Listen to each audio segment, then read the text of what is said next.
Coming up on We Talk News this week, the cannabis sky is falling, and so is Massachusetts-based delivery service Lantern. Is the green rush over? No, it's just beginning in New York City as the Big Apple opens its doors to legal cannabis sales and lines up consumers for blocks. The U.S. Virgin Islands Senate passes an adult use legalization law, and their governor is ready to sign it. And Switzerland starts open adult use sales, the first in the European Union to do so. Aurora Cannabis brags about its net positive balance sheet. Does that impact its stock price? A new cannabis stock report on We Talk News with Elena Pinto. Next. We are Pro Cannabis Media.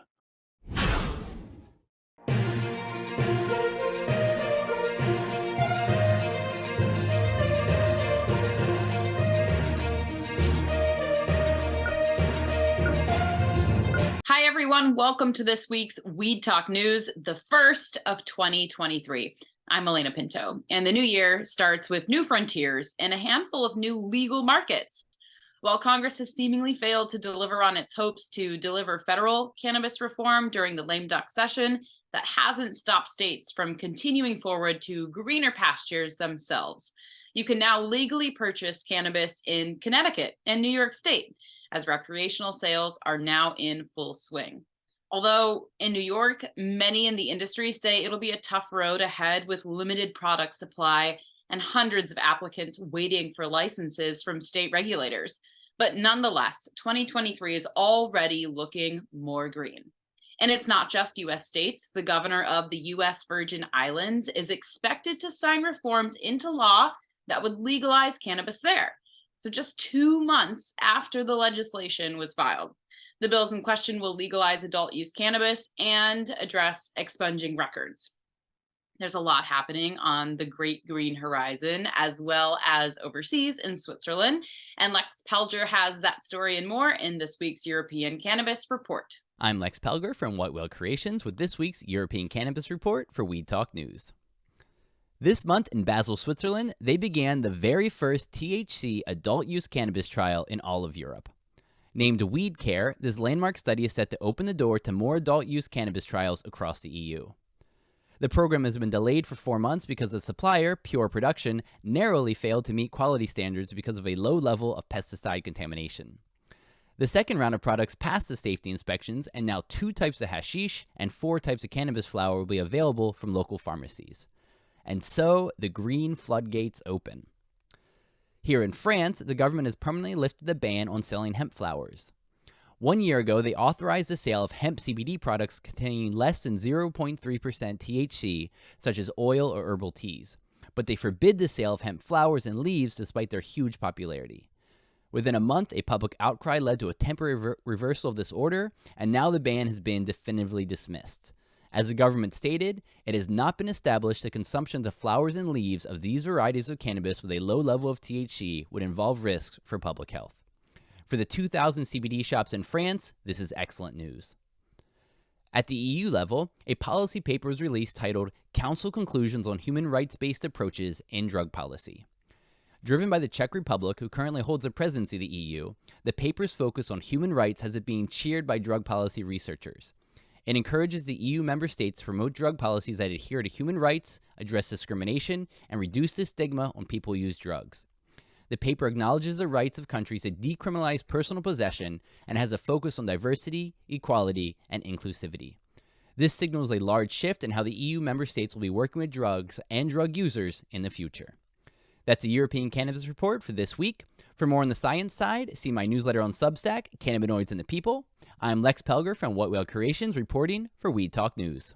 Back in the U.S., a Republican lawmaker in the Virginia House of Delegates has put forth legislation to regulate and start operating the state's adult use market, more than 18 months after the legislator legalized recreational weed. And advocates say there are still several kinks to work out. But further north, in New Jersey, the Garden State's market is blooming and booming. Jill Goldsberry has the details. Hello, everyone. I'm Jill Goldsberry, and Happy New Year from We Talk News, New Jersey.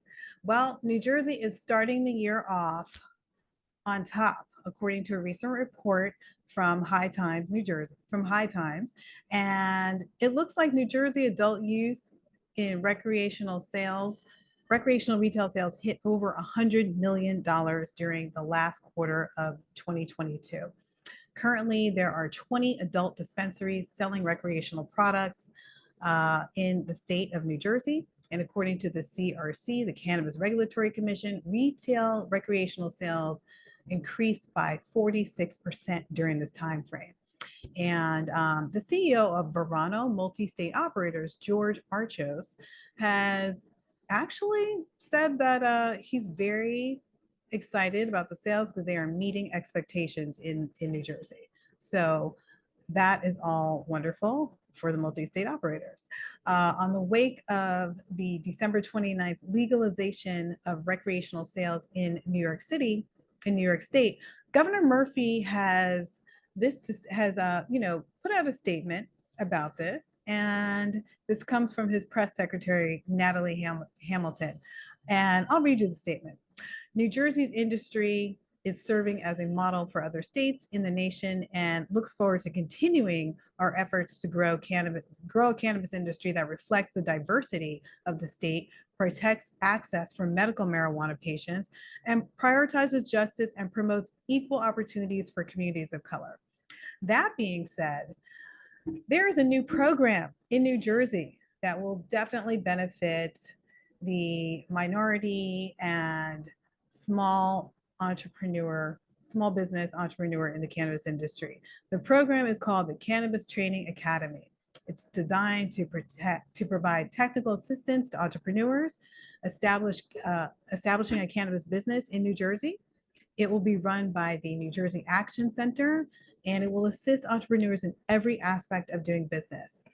And the program is slated to be funded by the Cannabis Regulatory Enforcement Assistance and Marketplace Modernization Fund. This is still not confirmed, but that's what we're hearing so far. We're working on confirming that with the Cannabis Regulatory Commission. And from what we're hearing, they are looking at proposing a 10-week accelerator program that will actually assist conditional license applicants through the program and get them ready. So this is launching sometime in 2023. I'm Jill Goldsberry with We Talk News New Jersey. Check the Cannabis Regulatory Commission website for more information. Thanks. It's not all great news. However, as more markets on the East Coast begin to mature, many companies are feeling the blow, forcing some to even bow out of the industry. We Talk News producer Tori Chamberlain has the details in this week's Bay State Report. Hi guys, I'm Tori Chamberlain, and here's what's happening in Massachusetts this week. It's the end of an era for home delivery in cannabis here in the Bay State.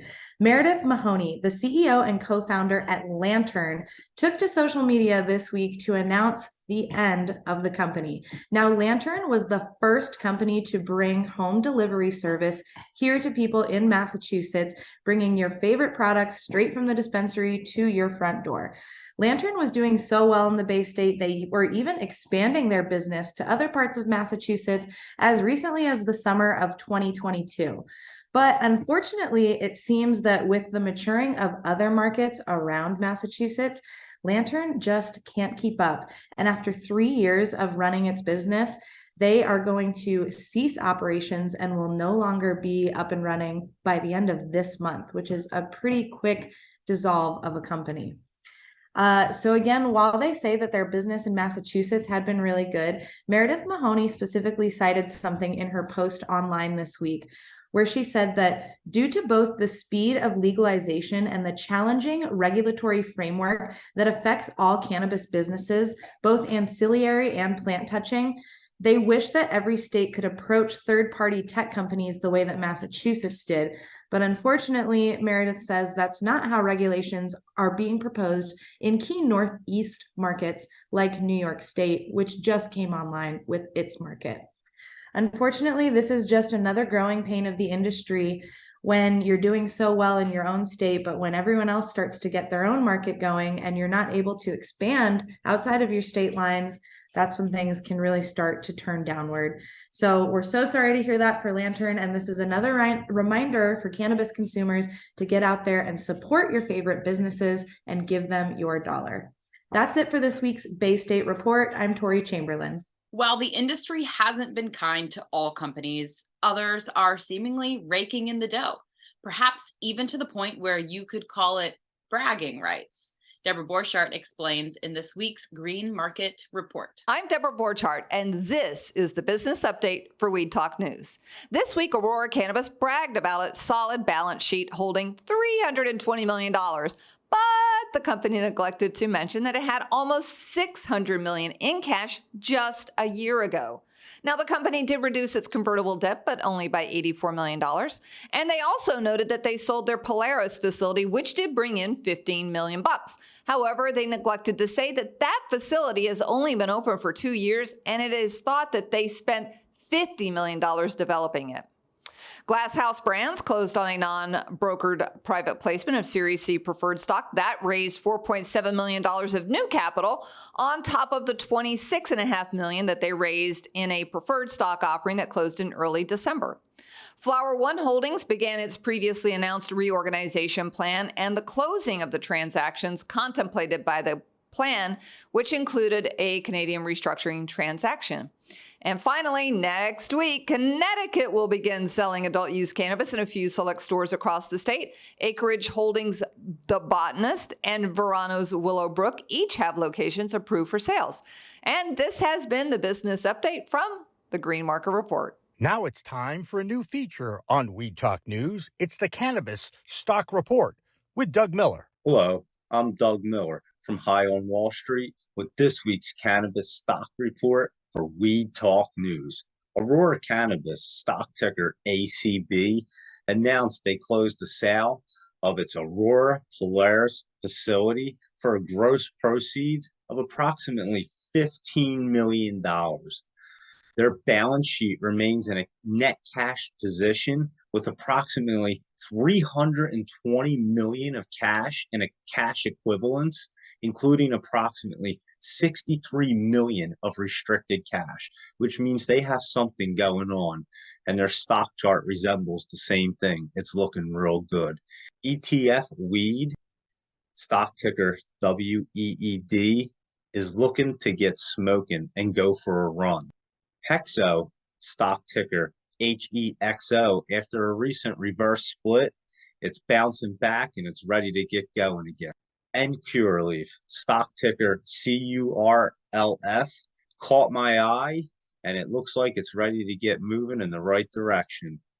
And that's this week's Cannabis Stock Report. Reporting for Weed Talk News, I'm Doug Miller. In the Show Me state of Missouri, adult use cannabis sales are expected to launch soon. But it seems some advocates aren't satisfied with the fact that companies who already hold medical permits will have sales in the state to themselves for at least the next year. Brandon Jones has the latest happening in Missouri this week. All right, everybody, it's Brandon Jones with Distribution Made with Missouri Cannabis Report for Weed Talk News. And that's right, Missouri sales are about to start here in February. And I'm joined today by JC, the owner of Dr. Smoke here downtown on Broadway here in downtown Kansas City. One of the applicants is trying to be able to get into adult use sales. They seem that they're going to put an entire year wait for you guys. Is that right, JC? Correct, yeah. And it's a lottery at that point. So December, they've only issued the micro business license calendar. So they haven't even released the facilities or manufacturing or cultivation licensing infrastructure as far as dates wise. So we know that for people that want a micro business license, which I highly suggest, you guys out there that want to learn how to grow or are interested in getting in the industry and don't have a retail front, don't have a footprint in the industry yet, get on that micro business license. They haven't laid out the entire platform for it, but there's really, really great incentivizing for learning how to grow, getting in the industry, coming to retailers, dispensaries, selling your product. I don't know what the cap is. I've heard it's about 32,000 you claim as far as gross profit, which seems low, but it's a great way to get your foot in the industry, take those steps up as a grower or manufacturer, and kind of get your foot in the door and start growing from there. Because now in February, only the people that have the existing medical license are the ones that, and there's 212, and they have an entire year before. Correct, yeah. So they've got a full year to kind of run the gamut, which is good and bad. It's good for the people to have cannabis, right? Like we've been fighting for this since I was a kid. I mean, when I started growing cannabis in the early 2000s, I was looked at as like a drug dealer, a drug pusher, cultivator of street drugs. And now they're like, oh, congratulations, this is amazing. And it's the same, It's the same thing. plant, Just exactly. paying taxes at this point. But yeah, come February 6th, you'll be able to walk into one of the 212 dispensaries in Missouri and purchase cannabis, which is beautiful. And hopefully they don't charge you too much. Yeah, JC, I guess the next thing is just because you can actually start in a year, does that mean you're ready to start selling in a year? Is that we can just start? So no. applying? So for those that want to get like a micro business license, you can apply in June of this year. They will evaluate them in September, October, and then make a decision if you qualify for that lottery in December. So even if you did get approved in this first run for micro business license, you wouldn't even be issued until December, and you probably wouldn't even begin to start selling until a few months after that. So it's going to be a process, but stay vigilant. We've been fighting for this for years. Yeah. And we got to make sure that people of color and people that have been disenfranchised by the war on cannabis get a chance and a say in this. And it's so valuable for those communities to have a say in this and be able to participate, because growing up, all of my peers have spent time in jail, spent time in prison, and we've had people of color that are still serving time in prison, and we need to cut that shit out. It's just unbelievable that it still exists today. Today I did read that 2 million cannabis possession charges were dropped. So that's a start. We still have millions more to go, and keep fighting the good fight, guys. This has been a long time coming. It's a beautiful day that we can even possess cannabis without going to jail. We can use it as the medicine that it's been for the last 50 years. Yeah, and this is the next access, because right now there's only currently 2 minority licenses in all of the state of Missouri. Yeah, So it's this is another way so we can finally get those people that were affected the most more licenses, and we'll be able to get into the actual industry themselves and get those licenses. And this is just, you're talking about the beginning. What about cultivation and any of that? That's nowhere down the road. They still haven't even outlined the timeline for that. So for people that have, the financial backing to get into this, unfortunately, like any other big business, this is a very corrupt one from the get-go. We saw, Missouri had an 8 license cap. We get some dispensaries were able to get up to 16, which is pretty interesting. But we knew that was coming. We knew this was not going to be a fair start, and that, a bunch of California money, Colorado money, a bunch of lawyers from out of state were able to really infiltrate the system. But, this is one of those things that we've been fighting for this for so long, and we'll keep fighting. And, to all those that want to participate can participate. Let's keep up the good fight, guys. Yeah, one more year. It's not too long to wait, right? But at least we got adult use for this year. We can get everything in line, and everybody, like you said, has more access. I know there's a lot of people that are changing things, just the whole mindset, the stigma is starting to change here in the city, feeling it a lot. So new projects, entertainment districts opening here, lots of things are getting ready to happen. Tons of opportunity. So start your brands, start getting a buzz on the internet, start designing what you want to come up with, bring something unique to the market, and you will succeed. All right, guys. Well, again, I'm Brandon Jones from Distribution Maven with the Missouri Cannabis Report for Weed Talk News. Stay medicated and educated. And thanks again, JC, for joining me today. Appreciate you. Thanks so much. Lawmakers in Michigan recently passed a handful of pro-cannabis bills, but now the state's governor is vetoing them. Michigan Normal Executive Director Rick Thompson explains why. Hello again, everyone. This is the Michigan Report with Rick Thompson on Weed Talk News. Let's begin.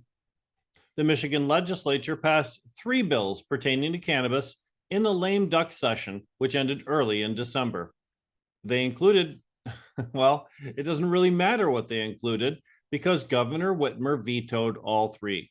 Her reasoning is sound and it makes sense, in that she says if the bills were passed before the election as a result of proper debate and public input, she could have supported them. But lame duck bills are rushed through the voting process, and that eliminates much of the public aspect of lawmaking. All 3 bills will have a chance at being passed again in the 2023-2024 session of the legislature. Now, lame duck sucks. It is the lawmakers' time to act irresponsibly, and anyone wishing to pass cannabis law reform bills should push them through during the legislature's pre-election period of 23 months. Well, it's finally here. This week, medical marijuana facilities in Detroit got the go-ahead from state and city officials to begin selling adult-use cannabis. Now, the first stores approved were House of Dank, a 10-store chain, and Da Cut, a small-time retail operation. 33 licenses in total were issued to cannabis retailers after legal challenges to the city's controversial ordinance were addressed in court. 90 applications were received, meaning about 2/3 of the applicants will have to try to get a license in the second application period, which might begin as soon as the end of this month. The city will add up to 30 more retail licenses, 20 micro business licenses, and 20 social consumption lounge licenses. Well, you just can't do that. Police arrested the owner of Top Shelf Hookah and Smoke Shop in Port Huron this week on charges he was selling more than tobacco products to his patrons, including children. Mohammed Alsan was arraigned in December on several charges, including operating a drug house, maintaining a drug operation, and possession of a controlled substance with intent to distribute. When the police raided his home, he had more than $250,000 of cannabis stashed there, plus some cash and a gun. This week, a judge ordered the man to stand trial. Now, no one should go to jail for possessing or using a plant. But in this case, Mr. Alsan's alleged behavior is criminal, and it carries a consequence. His trial will take place later in 2023. A final story. I am proud to have 2 of my podcasts rated among the 60 best cannabis podcasts listed from A to Z. Now, the list is published annually by Celeb Stoner, was written by Steve Bloom. Jazz Cabbage Cafe was listed for the 3rd year running. You can catch episodes of that broadcast on the Pro Cannabis Media Roku channel every Tuesday. Jazz Cabbage just launched our 7th season with this week's broadcast. Other Michigan podcasts mentioned, including the Smoking Rope podcast hosted by my friend Ryan Basor and the Benzinga Cannabis Insider recorded in Detroit. Now, the other show I'm on semi-regularly, which made the list, is In the Weeds with Jimmy Young. That's right. Now, you can find that full list of top-rated shows on the Celeb Stoner website. And that's it for the Michigan Report with Rick Thompson on Weed Talk News. Canada has had legal cannabis for several years now, and the country even has a federal program that allows patients to grow an amount of medical cannabis for themselves or someone else. So why are so many of them now being revoked? Well, Debbie Facey has those details and more. Hi, this is Debbie Facey from Weed Talk News, your Canadian correspondent with this week's, or I should say, this year's first toke of the week. So what we have in Canada going on right now is the Canadian board would like to revoke or has started to revoke some of the medical registrations when it comes to growing medical marijuana on their own property. What that means when it comes to medical patients, we have a ability to be able to grow what our prescriptions have been entitled to, such as if we are designated to 37 grams per month, that can equal out to or up to per se 15 plants at a time. That is something that is not allowed for any other consumer, I should say, recreational consumer, due to the fact that they have the limitation of growing only 4 plants at a time, which meaning 2 during one season and 2 during the next. That is something that we have in the works that is going on, and hopefully we get it sorted due to the fact that medical patients are and should be allowed to have access to the cannabis that they are allotted for. What we also have happening in Canada is Aurora actually closing most and if not all of their facilities. Due to their massive loss in 2022, Aurora has decided to close many of their facilities, which means many job losses, many brands underneath their band having to either find a new band or having lost the opportunity of being in the legal industry and also has made Aurora once again a, sad to say, an unprofitable license producer. What we have exciting news going on in January here in Vancouver, Canada, is the Lift Expo. Lift Expos had happened in 2016 and came to Toronto and has now traveled from both here as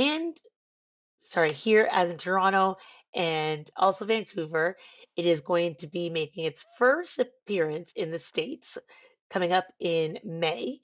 But Lyft is a conference where consumers, brand LPs, bartenders, as well as the everyday cannabis connoisseur can enjoy, especially when it comes to now being a 3-day experience from a 2-day experience.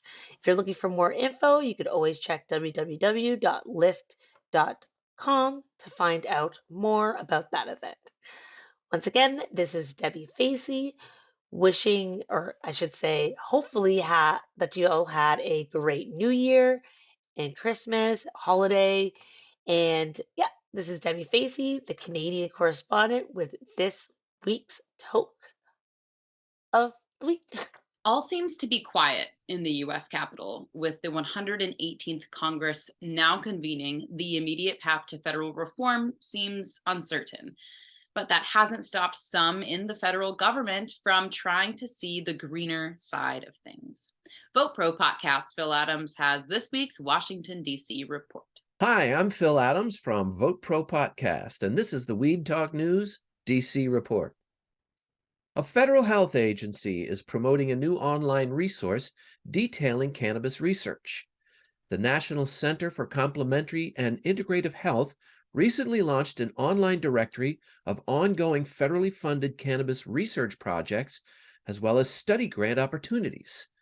Among the broad portfolio of research supported by the NCCIH are studies investigating the cannabis sativa plant, cannabis extracts and derivatives, cannabinoid and other constituent compounds, and the endocannabinoid system. The NCCIH, an agency of the National Institutes of Health, said, quote, "There is considerable interest in the possible therapeutic uses of cannabis and its constituent compounds." The U.S. Customs and Border Protection seized less illegal marijuana in 2022 than ever before. According to the most recent federal data, the nearly 155,000 pounds seized last year represents a new record low, which cannabis reform advocates attribute to the increase in state-level legalization.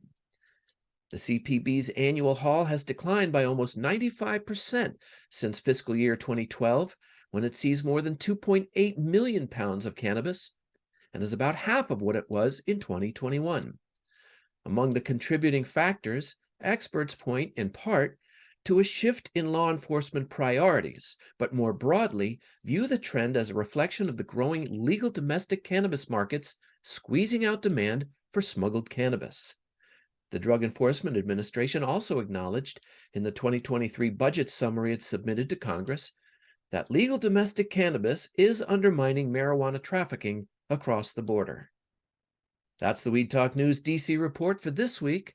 I'm Phil Adams from Vote Pro Podcast. People in Vermont have been enjoying the fruits of legal cannabis for a few months now, and the industry seems to be budding. But a change at the state's Cannabis Regulatory Board could mean that some people have to wait a little longer to license their company.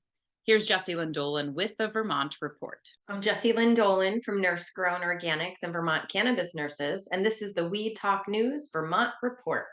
With the start of the new year, the Cannabis Control Board has changed its meeting schedule from weekly to monthly, with the next meeting not scheduled to convene until Monday, January 30th.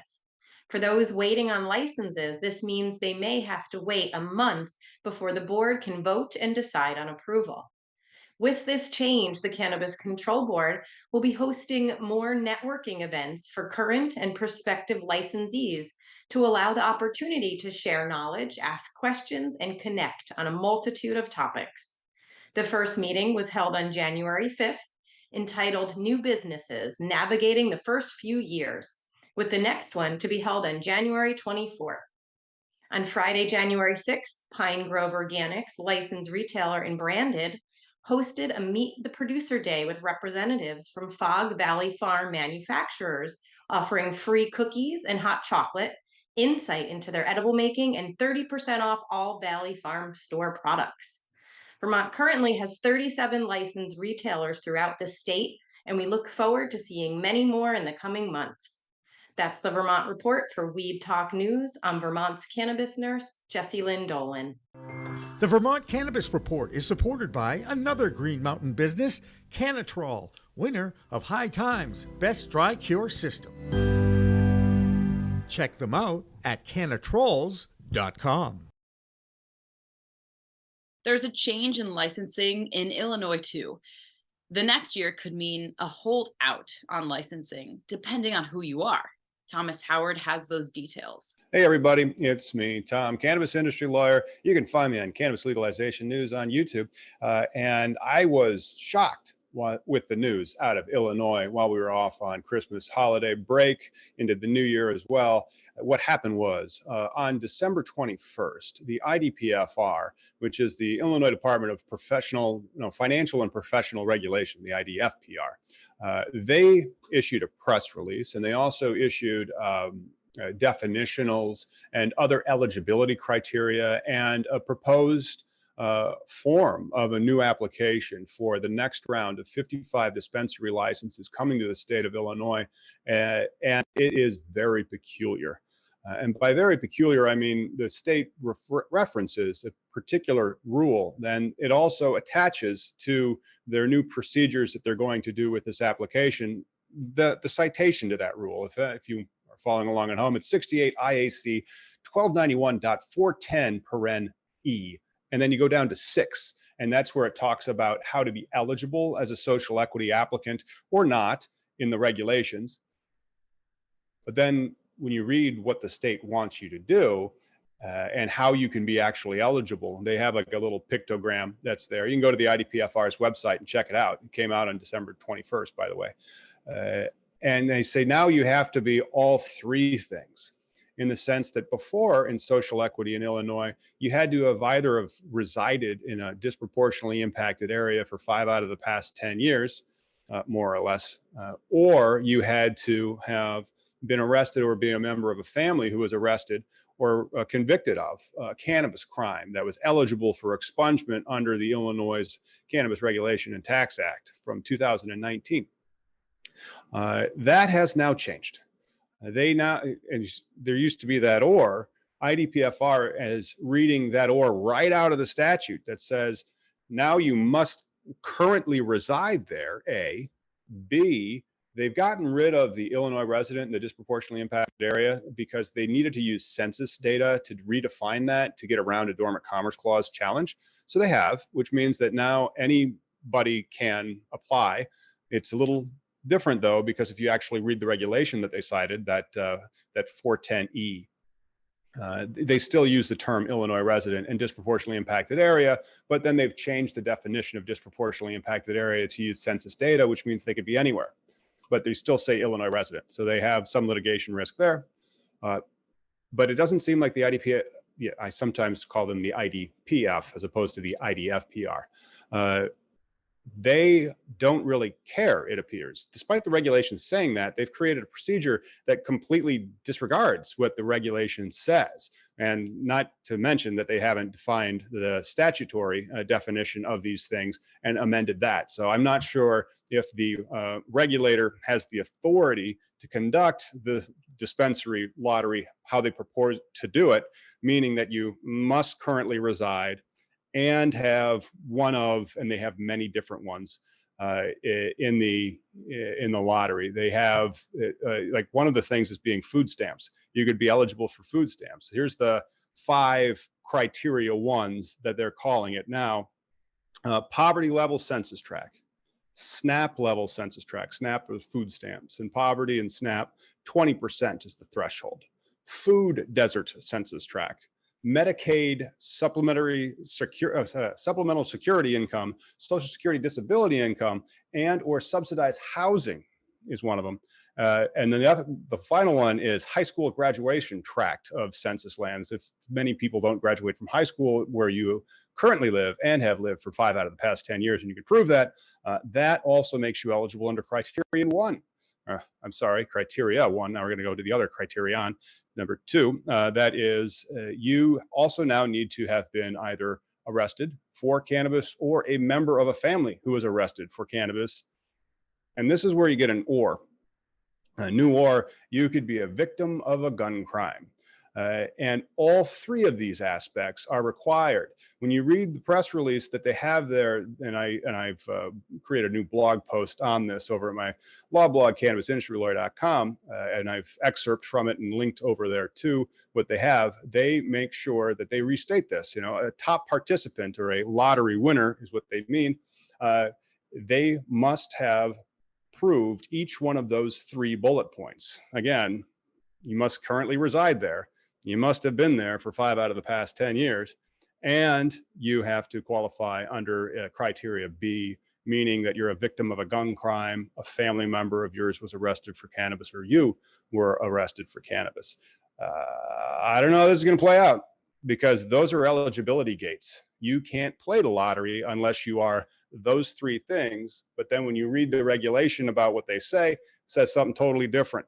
This is what the regulation actually says. And the funny thing is they attach a copy of the PDF of this regulation that they say is now enforced.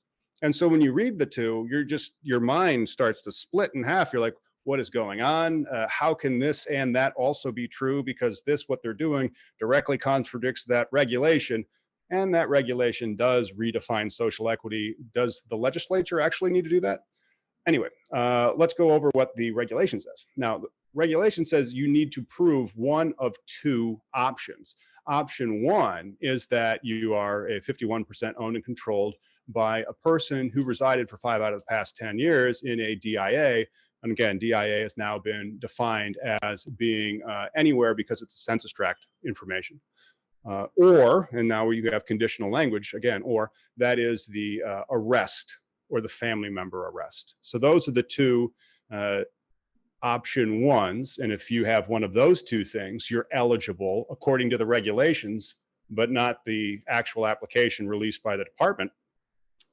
Or now you could be in option 2. And then for that, you need 4 of these need to be required. So if you're not going to be socially equity owned, 51% by the arrest or by the longtime residence in one of these DIAs, then you need to have 4 out of a possible 7 elements they give you.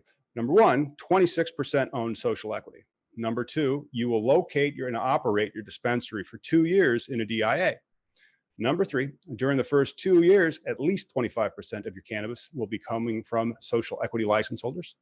Number 4, during the first 2 years, 30% of all services and vendors will be either minorities, women, or disabled business owners.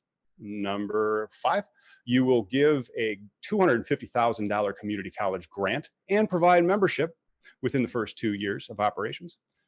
Number 6, within 60 days of winning your license, you will provide $250,000 to a grant another license as a grant to another license who is actually awarded to a social equity applicant. So now we're creating grants within winners. And then number 7, within 60 days, pay $500,000 to the Cannabis Business Development Fund. See, at least that one shunts them in 2 different ways and says, okay, social equity applicants, we're really preferencing them. But if somebody else wants to play, you're going to pay through your teeth if you win. However, the regulations that then the department has provided, and you can, please do go to the website and read the press release that you have, and then read the regulation they cite and show me where I'm wrong, because I kept reading it and I'm like, what the heck is going on here? But that's, you now need to have all 3 criteria. So first, you have to be in one of those census tracts currently and had, you can prove it for 5 out of the past 10 years. Then also, you need to have been arrested for cannabis, or somebody in your family has, or someone like you has been a victim of a gun crime, and all 3 of those are required. It's not in the regulations that they cited. It's not in the statute. Welcome to Illinois, the most equitable and accessible cannabis industry in the nation. That's the report and the big news that came out of Illinois. Tune in as this continues to develop. Back to you, Elena. Depending on where you live, you may find it relatively easy to get your medical cannabis recommendation. And that seems to be an issue for health officials in Pennsylvania. Claudia Post has that story and more in this week's Pennsylvania Report. I'm Claudia Post from Scarlet Express, and I'm here in the Keystone State, Pennsylvania, reporting for Weed Talk News. Juul, the popular electronic cigarette manufacturer, has agreed to pay $38.8 million to Pennsylvania's Department of Health as part of a settlement and a lawsuit over its marketing practices. Boy, they got in a lot of trouble. The settlement also bars the company from marketing its products to Pennsylvania youth, from placing billboards or other ads within 1,000 feet of schools or public playgrounds, and from claiming in its ads that Juul products are safer than traditional tobacco cigarettes. Josh Shapiro, our governor-elect, said in a statement that the company knowingly targeted young people with tactics similar to the tobacco company's playbook. The progress we've made over the years to prevent youth from nicotine addiction was at risk of being totally undone by Juul starting a youth vaping epidemic. The settlement money will fund a number of anti-tobacco initiatives in Pennsylvania. Members of Pennsylvania's Medical Marijuana Advisory Board are publicly questioning the Wolf administration's oversight of doctors and third-party certification companies, concerns that echo a year-long investigation into the state's program. Each year, hundreds of thousands of patients must receive approval from a physician, and that physician is approved, that they want to legally use cannabis in the state. Some patients connect to their physicians through largely unregulated third-party companies. Spotlight, a news outlet, reported that some of these businesses make misleading or incorrect medical claims, which actually helps them benefit from unequal advertising rules and allegedly tie a doctor's payment to patient approvals. Denise Johnson, the state's physician general and acting health secretary, told board members the department would provide more details before the next meeting, but she emphasized the importance of patient complaints. So if you are in Pennsylvania, complain. Several Pennsylvania state senator Republicans are encouraging the lame duck, Pat Toomey, to support legislation designed for helping cannabis businesses gain access to financial and insurance services. While progress has been made on a state level, federal action is seen by the Republicans as key. A standalone bill, the Safe Banking Act, had passed several times in the House but failed to gain traction in the Senate. A report from Stop the Drug War noted an unprecedented surge in armed robberies of cannabis stores that began in 2021. Again, so dangerous and really need to have top security. Expanding banking access for cannabis businesses can drive down those sorts of robberies. Most robberies were after the cash, not necessarily the marijuana. Federal action may happen during the next legislative session, and Toomey's retirement won't be a roadblock because the person that is replacing him is John Fetterman, and he has been an outspoken advocate for marijuana reform and legalization. Go John Fetterman. That's a wrap from Pennsylvania. I'm Claudia Post from Scarlet Express, and I'll be back next week to talk about what's hot and what's not in Pennsylvania. From Weed Talk News, have a fabulous week. Another entity that seems to be under scrutiny is Canadian-based company Chalice Brands. Not for anything happening in their home country, but instead for some questionable business practices in Oregon. Marianne Kursagi has that story and more. I'm Marianne from Alibi Cannabis with this week's Oregon Cannabis Report for Weed Talk News. According to a story by Willamette Week, Canadian company Chalice Brands has been called out for their lack of payment to vendors. Farms are owed hundreds of thousands of dollars, while Chalice hasn't published financial statements yet and is reportedly without a CFO. Unrivaled is exiting the Oregon market by selling its interest in Letterman and Psychonaut so they can focus their efforts on the California market. And last, Marion County has one less illegal grow this week as the Oregon State Police shut down an operation with over 2,500 plants. That'll do it for the Oregon Report this week. I'm Marianne with Alibi for Weed Talk News. And finally, everyone's favorite stoner uncle is making his own line of weed a reality. Snoop Dogg, he's my uncle too, recently acquired Death Row Records and reintroduced the company as a multi-category brand, including music, fashion, and now cannabis. The company just gave the heads up this week that its first official drop will be announced via Death Records social media. And everything Death Row has to offer is apparently going to be connected through blockchain technology. Cryptocurrency has already inched its way into the cannabis circle, so it was only a matter of time before the move of the blockchain got involved. After all, it is a whole new world of weed out there. Remember to use it wisely. And we will, of course, keep our eyes out for Snoop's first cannabis drop. For now, that's Weed Talk News. I'm Elena Pinto.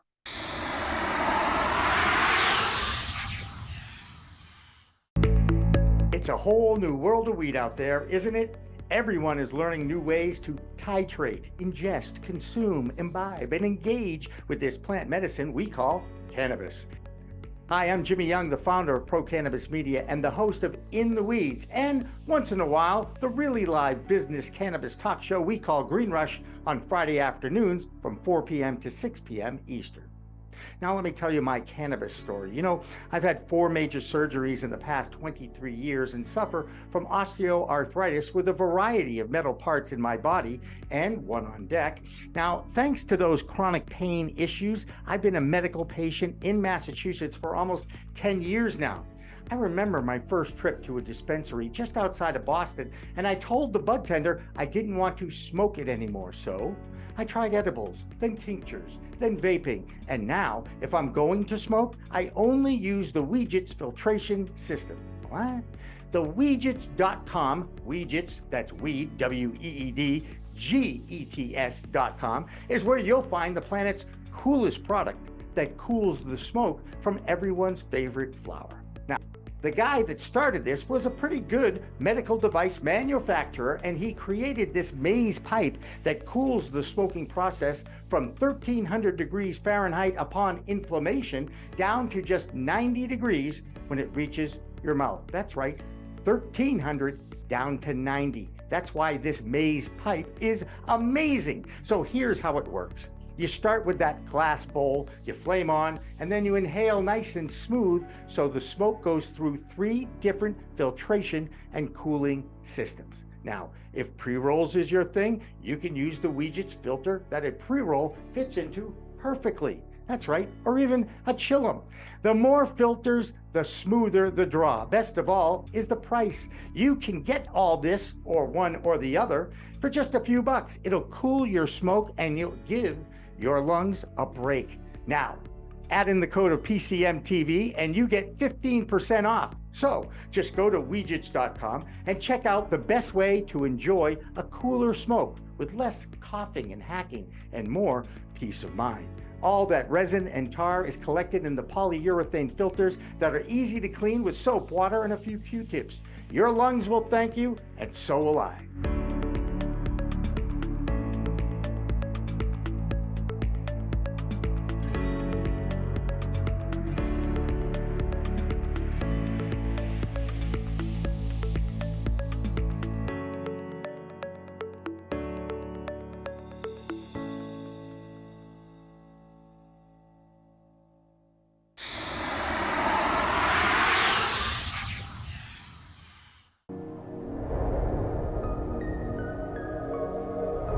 Which at first I thought, oh, I don't know if I'm an activist, but I have, held a bullhorn on the State House steps. I have frequently testified before the Cannabis Control Commission in the state legislature, and I'm not, shy about criticizing where I see, mistakes being made. So yeah, I think that's what differentiates me, just an appreciation for the plant. And then also I'm a cannabis entrepreneur myself. I've started businesses, so I've lived that entrepreneurial journey. I know how hard it is. It is absolutely a marathon, not a sprint. So I think that, I'm in the game, not just on the sidelines.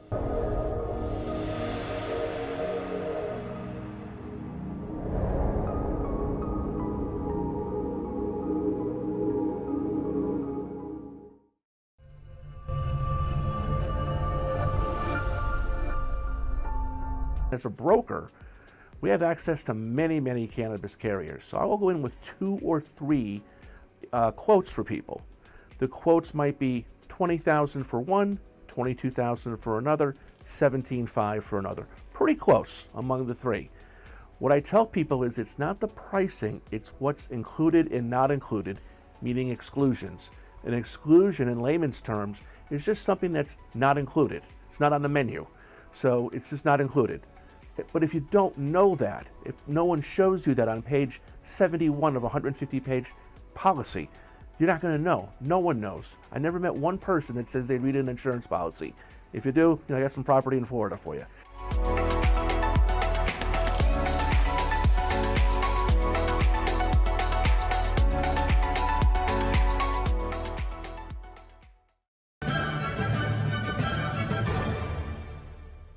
Weed Talk and In the Weeds are 2 productions of Pro Cannabis Media supported by Revolutionary Clinics, one of the top medical cannabis dispensaries in the Massachusetts area, now with 3 locations in Greater Boston, 2 in Cambridge and 1 on Broadway in Somerville. Rev Clinics has a patient-first mission. They will customize your needs as a medical patient with the proper titration and combination of strains, flavors, and products. Rev Clinics, where the patient comes first.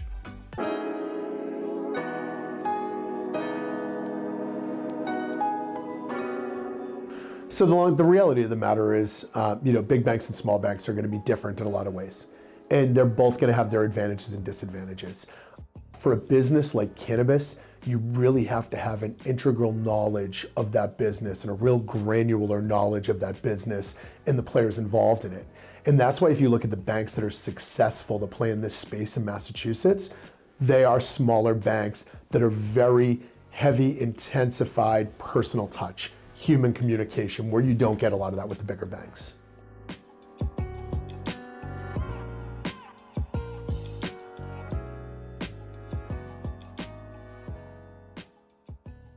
Bay State Cannabis Report is supported by Holyoke Cannabis, Holyoke's finest cannabis recreational experience.